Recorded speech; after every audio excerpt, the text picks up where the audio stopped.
Tiens, ça c'est du 20 ans. Mais juste pour que tu aimes, puisque quand on aime, on a toujours 20 ans. Voilà, j'aime bien celle-là aussi. 20 ans, quelle est la différence entre le 20 ans et le 10 ans? Il y a 10 ans de plus. Mais en fait, c'est pas forcément 10 ans de plus, comme avec le 10 ans, parce que le 10 ans, c'est pas forcément du 10 ans, le 20 ans non plus. La différence, en fait, elle se marque surtout au niveau de la structure. Dans les Townie, tu peux avoir 10 ans, tu peux avoir Townie sans âge. Ok. Townie Parker, Townie Montana, il y en a plein comme ça, Townie Truant. Et tu peux avoir le Townie comme ceci, donc 10 ans. Oui. Tu peux avoir le Townie 20 ans, 30 ans et même 40 ans. Et là, on est dans des vins qui sont vraiment... c'est presque too much, tellement c'est exceptionnel. Moi, j'avoue que dans la gamme, dans les 4, le 20 ans, c'est mon favori. Il y a un équilibre, il y a une tension, une finesse là-dedans. C'est vraiment quelque chose que j'aime beaucoup, beaucoup. Et donc, pour ça, on avait parlé de mettre du brie avec ça. Un brie de Melun. De Melun, pas de mots. Pas de mots. Un brie de Melun, historiquement, c'est un des plus anciens bries qui existent. D'accord. Et il est très lié au brie de Meaux, il est cousin. Il s'est produit dans la même région, Seine-et-Marne. Mais la grosse différence, et tu le vois directement, c'est ce côté très strié rouge sur la croûte. Qui est très différent du Du brie de Melun, du brie de Meaux, pardon, Ouais. qui lui est beaucoup plus blanc, qui a un goût plus champignon. Ici, on va avoir un goût plus piquant, plus puissant. Quand on fait le brie noir, ça vient du brie de... Non, ça vient du brie de Meaux. Ça vient du brie de Meaux, Oui. d'accord. Mais il y a 60 ans, on ne parlait pas vraiment du brie de Melun, c'était un melting pot brie de Meaux, brie de Melun, c'est fait à la même région. C'était surtout le type d'affinage et le type de les types de fabrication. Ce qui est très spécial, ce sont des caillages lactiques. Donc ça veut dire qu'on va, on va pas ensemencer le lait ou on l'ensemence avec une culture de lait. Et donc ici, on va d'abord faire fermenter le lait pendant 20 heures dans la cuve déjà, le lait frais.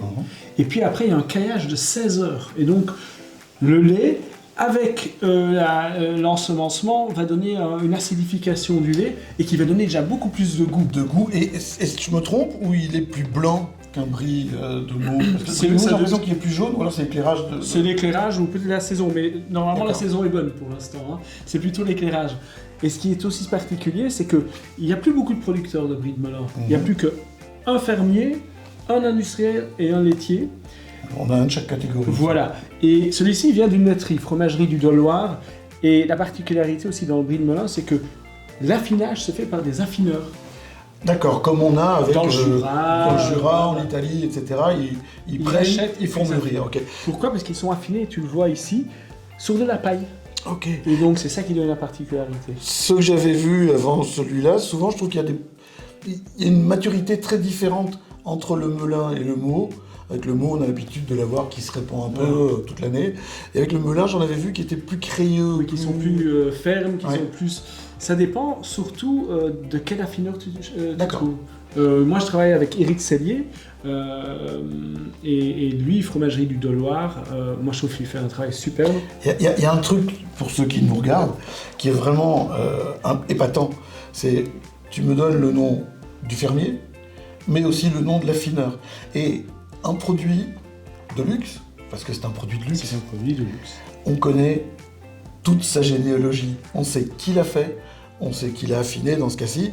Et toi, tu termines l'affinage un petit peu. Moi, je termine quand même au moins 3 semaines d'affinage. D'accord. Donc, quand il arrive, et c'est surtout ça qui est important, il fait un super travail, les fromages sont là, et on sent déjà à la pâte, à la croûte, qu'on aura un fromage tendre. Ce n'est pas une pierre.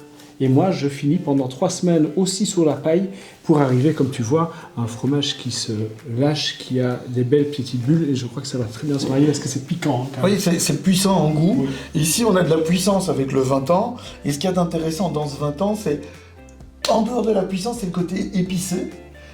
Une certaine rondeur pour aller par rapport à l'acidité. Et puis ce côté épicé aussi. Et on va se rejoindre sur les épices, en fait. C'est ce qu'on avait Voilà, pensé, parce qu'il y a moins ce imaginé, côté champignon. C'est vraiment Tout à fait. piquant, herbacé aussi.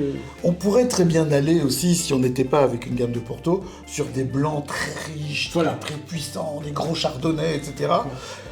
Peut-être même de la bière, mais c'est pas le cas. Aujourd'hui, c'est du Porto Tony 20 ans. Voilà. Allez, on va se goûter ce petit 20 ans. Tu vois la différence par rapport aux 10 ans qu'on a eu avant? La différence ici, c'est un poil plus clair encore. Santé. Tu vois, le nez est totalement différent. Avec le 10 ans, tu as un côté très cacao au départ et tout. plein de finesse. Ici, c'est tout en finesse. Le 20 ans, il est vraiment magnifique. C'est vraiment super bien travaillé. Ça vieillit bien, c'est superbe ça. Et